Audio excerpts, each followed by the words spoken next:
तो छत्तीसगढ़ में बिलासपुर हाईकोर्ट ने आरक्षण को 50% करने का आदेश निर्णय दे दिया है। सरकार की ओर से किया जाएगा सभी वर्गों के आरक्षण को कम।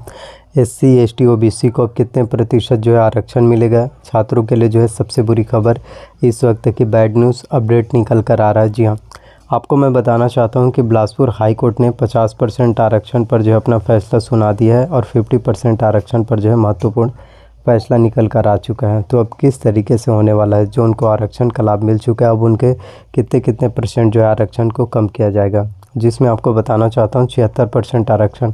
76% आरक्षण में एससी को 16%, एससी को 13%, एसटी को 32%, ओबीसी को 27%। तो अब एसटी को 32% मिलने वाला रहेगा, अब ये 20% हो जाएगा। वहीं ओबीसी को 27% मिल रहा था आरक्षण, अब वो आरक्षण 14% हो जाएगा।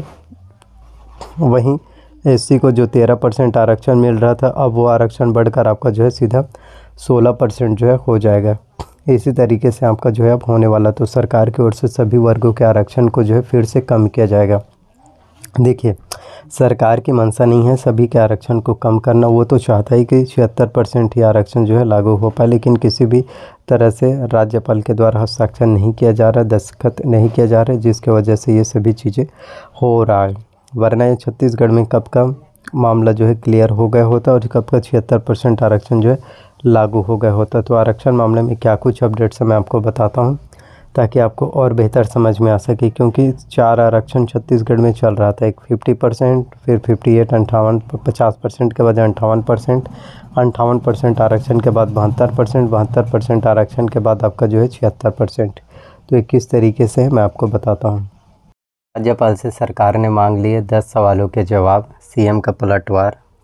आप लोग देख सकते हैं कि काफ़ी महत्वपूर्ण अपडेट्स निकल कर आया है। छत्तीसगढ़ विधानसभा से लगभग 2 हफ्ते पहले पारित हुआ आरक्षण अब अटक गए हैं। इस विधेयक में मंजूर की गई आरक्षण व्यवस्था तभी लागू हो सकती है जब राज्यपाल डॉक्टर अनुसुईया उइके के हस्ताक्षर हो जाएंगे। राज्यपाल ने हस्ताक्षर करने से पहले राज्य सरकार से 10 बिंदुओं पर जानकारी मांगी है। राजभवन से भेजे पत्र में कहा गया है कि विधेयक पर विधि विशेषज्ञों से राय लेने के बाद सवाल तैयार किए गए हैं, जिनकी जानकारी ज़रूरी है। जब 10 सवालों के जवाब सरकार दे देगी उसके बाद ही हस्ताक्षर किए जाएंगे। तो सरकार बताए किस डेटा पर बनाया विधेयक, यह राजभवन का कहना। तो आरक्षण विधेयक को लेकर राजभवन ने राज्य सरकार को भेजे गए जिन 10 सवालों का जवाब मांगा है, उनके मूल में यही है कि सरकार ने वर्गों की संख्या के जिस डाटा के आधार पर नया आरक्षण विधेयक बनाया है उसे राजभवन को बताना चाहिए।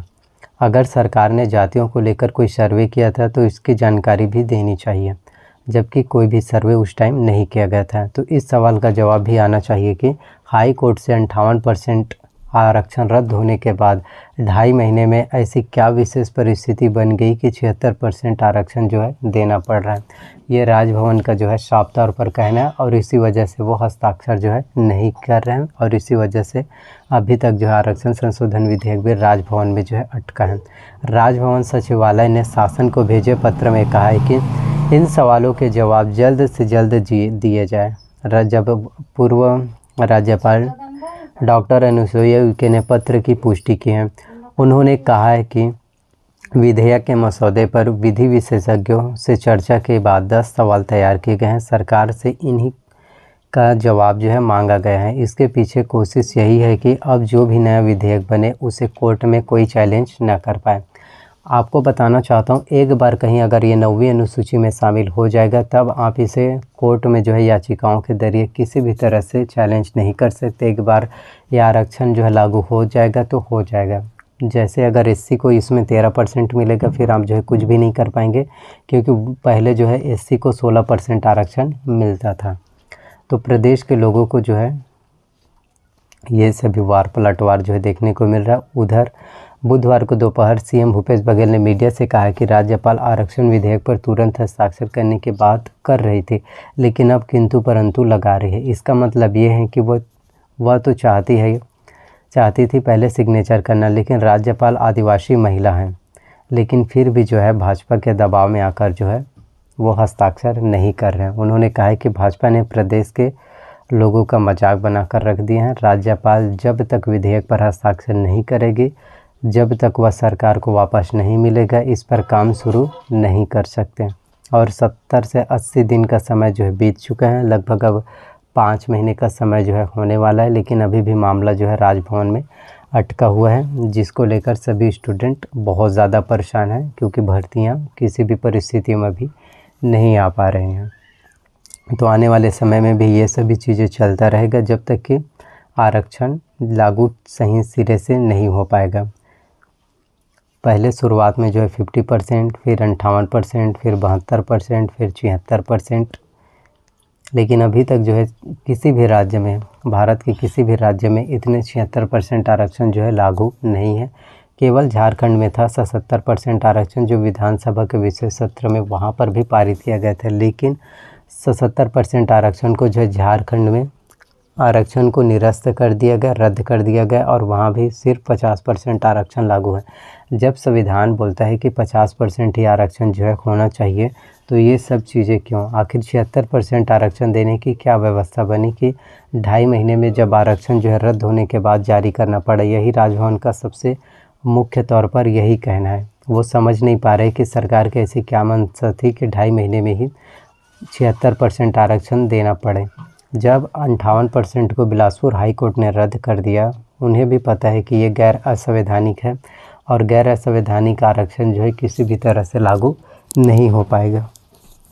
तो ये सभी चीज़ें जो है देखने को मिल रहा है। तो आने वाले समय में भी और बहुत सी चीज़ें जो है नई नई अपडेट्स निकल कर आएंगे, और जब कोई भी नई अपडेट्स आएगा, कोई भी नई भर्ती, तो आप सभी को जो है ज़रूर बताऊंगा। तो ये सभी चीज़ें अभी आरक्षण मामले की वजह से पेज जो है फंसता हुआ नज़र आ रहा है। आरक्षण की वजह से किसी भी प्रकार की भर्तियां जो है नहीं हो पा रही हैं, ना ही भर्तियां हो पा रही हैं, ना ही नियुक्ति हो पा रही हैं, और जिनका जॉब लगा है उनको जॉइनिंग लेटर भी दिया जा चुका है, लेकिन वो जॉब भी नहीं ले पा रहे हैं। ये सभी आखिर 6 महीने का समय जो है अब लगभग होने वाला है, लेकिन किसी भी तरह से कोई भी जानकारी, कोई भी अपडेट जो है छत्तीसगढ़ में इस टाइम जो है देखने को नहीं मिल पा रहा है। तो आने वाले समय में कोई अपडेट्स आएगा आपको ज़रूर बताऊंगा।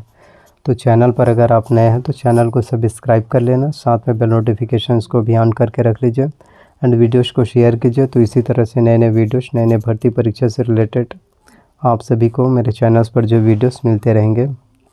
और अगले महीने मई में जो है PPST का, फार्मेसी का, इंजीनियरिंग का, पॉलिटेक्निक का, B.Ed का, DLED का, सभी के लिए जो है आवेदन करना भी शुरू हो जाएगा मई महीने में। तो जो भी स्टूडेंट क्रैश कोर्स करना चाहते हैं, 2 महीने का आप जो है क्रैश कोर्स अभी से कर सकते हैं। और जो 12th पास आउट है उन सभी स्टूडेंट के लिए तो काफ़ी अच्छी अपडेट्स हैं। तो आने वाले समय में आप सभी स्टूडेंट के लिए और भी बहुत सी अपडेट्स, बहुत सी भर्ती होने वाला है। तो कोई भी छोटी बड़ी कोई भी अपडेट्स आएगा तो वो सभी अपडेट्स मेरे चैनल्स के माध्यम से आप सभी स्टूडेंट को मिल पाएंगे।